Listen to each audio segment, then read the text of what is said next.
अस्सलाम वालेकुम व्यूवर्स, मैं हूं आपका होस्ट मोहम्मद शाहिद और आप देख रहे हैं बी ऑफिशियल यूट्यूब चैनल।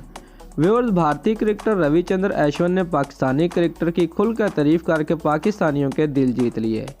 भारतीय क्रिकेटर से हाल ही में एक सवालों जवाब के सेशन में पाकिस्तान क्रिकेट टीम में पसंदीदा खिलाड़ियों के हवाले से पूछा गया, जिसका उन्होंने तफसीली जवाब देते हुए पाकिस्तान में क्रिकेट के बेपनाह टैलेंट का एतराफ़ भी किया।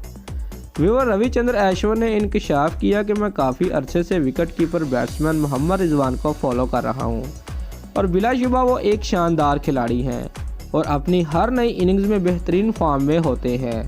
पाकिस्तान के वे फेवरेट खिलाड़ियों की बात हो और वर्ल्ड नंबर 1 बाबर आजम का तज़किरा ना हो तो ऐसा मुमकिन ही नहीं। लिहाजा भारतीय क्रिकेटर ने भी मोहम्मद रिजवान की तारीफ के बाद फौरी तौर पर बाबर आजम का नाम लिया और उनकी बल्लेबाजी की सलाहियतों को सराहा। बाद इज़ा उन्होंने पाकिस्तान में बासलाहियत नौजवान क्रिकेटर की मौजूदगी का एतराफ़ करते हुए शहीन शाह को हकीकी टैलेंट करार दिया। उन्होंने यह भी कहा कि पाकिस्तान के पास हमेशा से बासलाहियत क्रिकेटर्स रहे हैं और अब भी उनके पास बेशुमार बासलाहियत क्रिकेटर्स मौजूद हैं।